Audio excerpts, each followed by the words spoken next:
Some viewers may find the following video disturbing. Viewer discretion is advised. And we're back! Oh, Flash! No substance. So today's top 5 is the top 5 best horror directors in honor of our October spooky season. We do it every year where everything is going to be horror. Top 5, you don't hate, all horror. So let's get it started. Aspen, go first. Yay! All right, so my top 5, starting with number 5 is... Ready? Number 5 is John Carpenter. John Carpenter at okay. just right. I knew we were gonna have pretty similar lists, so I had to put things a little Not at lower. number 5. I had to put things a little lower, okay, and it just fell that way. All right. Oh my gosh! It's the way the way the cookie crumbles. Okay, I'm sorry. Right, so tell Obviously, me why. Classic horror director. Why? What do you mean? Why number 5? You'll see the rest of my list. Okay. All right. Number 4. Number 4 is Terrence Fisher. Terrence Fisher? Okay. Yes. What directed? Dracula? Like all the classics, you know? Oh, the old, you're talking about Lugosi? Like old, you know? Okay. Yeah. That's fair. Was that right? That's fair, right? Yeah. It was silent films. That takes a lot. Lugosi talked. How rude. Anyway. Champion of the night. Number 3. That takes work, baby.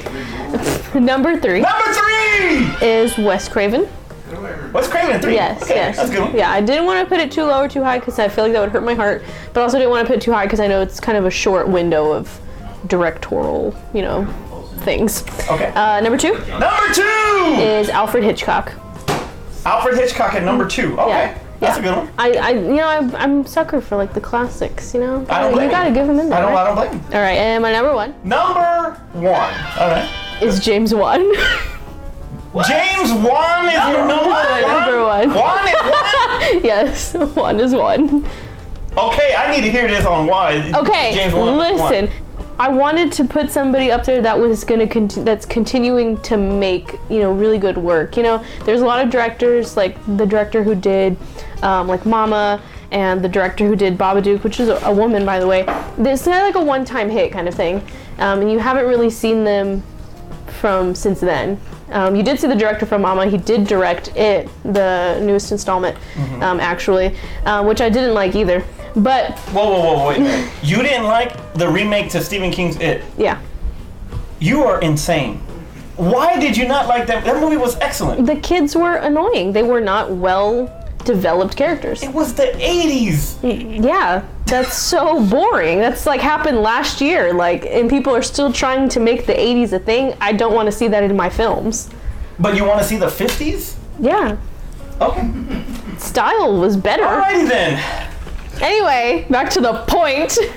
James Wan has been continuous and consecutive in the movies that he's directed. He has a style. It's kind of like how people notice that it's a Nolan film. I notice, like, when it's, you know, James Wan who's directed something, it's really, you know, it's dynamic in the way that he's, like, adverse with all of his shots and stuff like that. Okay, that's great. Okay. It's interesting at number 1. That's my soapbox. All right, well, my number 5 starts with James Wan.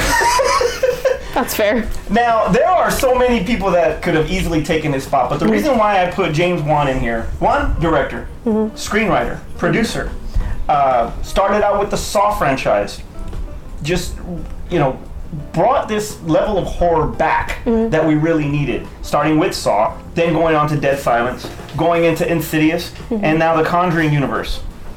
Stepped out a little bit.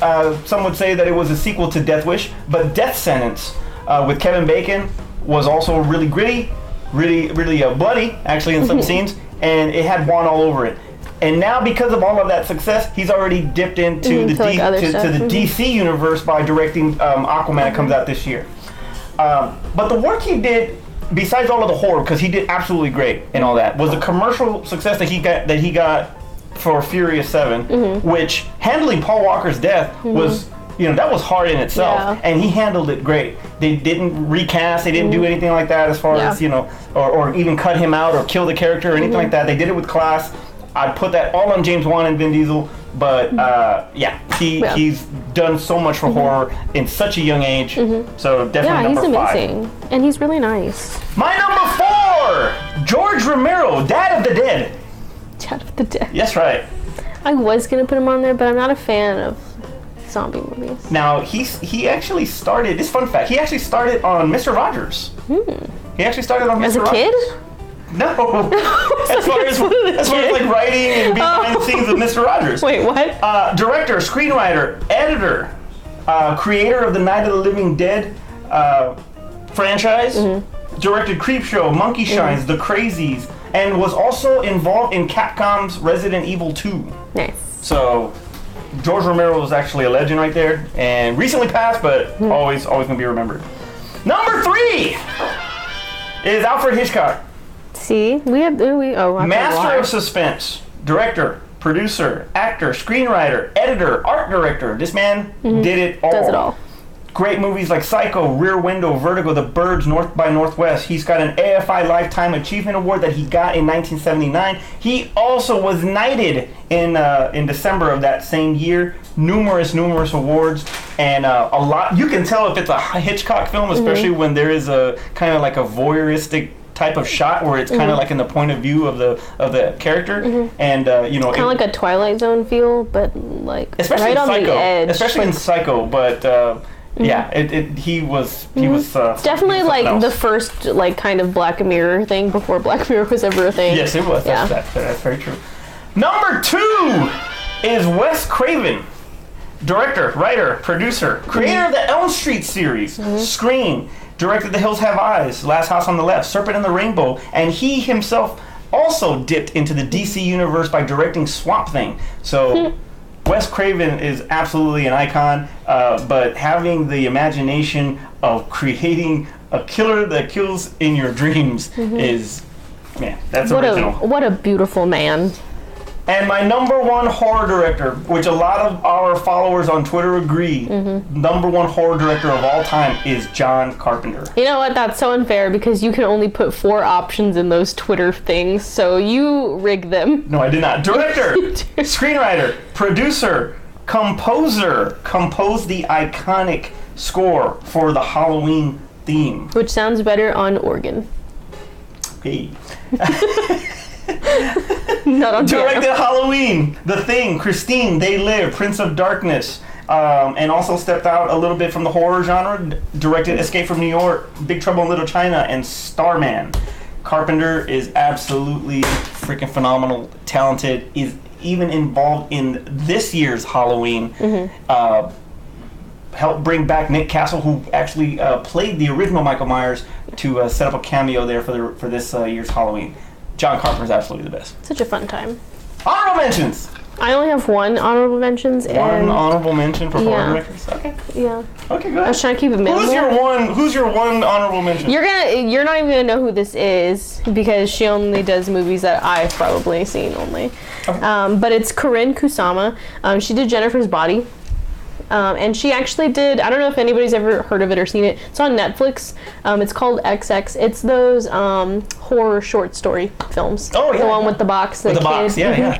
Yeah, so she directed those. So kind of, I just like the small stuff. And Jennifer's Body's like... But that was also written by Diablo Cody, too, so... Yeah.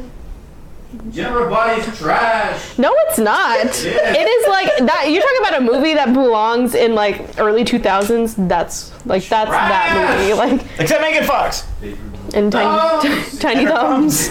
Oh my god. All right, my honorable mentions. Terrence, tell me if you agree with this. My honorable mention is Sam Raimi for The Evil Dead. Yes. And Drag Me to Hell. Yeah. Toby Hooper for The Texas Chainsaw Massacre and Poltergeist. Yep. Dave Cronenberg for Dead Ringers and The Fly. No. Dario Argento for Demons. Only that one movie. And New York Ripper, underrated movie. Horrible kills in there. Good, but good. Like horrible as in ugly or horrible It was as in horrible. bad? The kills on New York Ripper were freaking disgusting. Like you mean gory? It's like gory in this movie. Okay, when you say bad, like... And Lucio Fulci for the Zombie. This movie right here, Zombie. Lucio Fulci. One movie. Honorable mention. See, that's what was so hard was that I needed... He gets an honorable mention. Yeah, that's what was so hard about this. I needed somebody who, like, lasted a long time. Okay, that's usually the case. All right! I don't understand why James Wan made it on the top of the list. Now I get it now. Aspen, take us home. As usual. to like and subscribe to this channel. Put it down in the comments below who you agree with this time, and let us know about other top 5s that you want to see. It is spooky season, and we need some ideas. We got a couple more weeks to film. Lots of exciting stuff and lots of new stuff that you're gonna see. Cool. Hi, for Art and Terrence being rude in the back, I'm Manny. I'm Aspen. And we'll see you next time. And we're back, all flash. No substance. So today's top 5, in honor of our Halloween month, with Terrence not shutting up. We'll do this again. All right. It's spooky season. Be quiet. ¡Cállate el hocico! This is my moment to shine, and you are ruining it. Sorry. God. 3, 2, 1.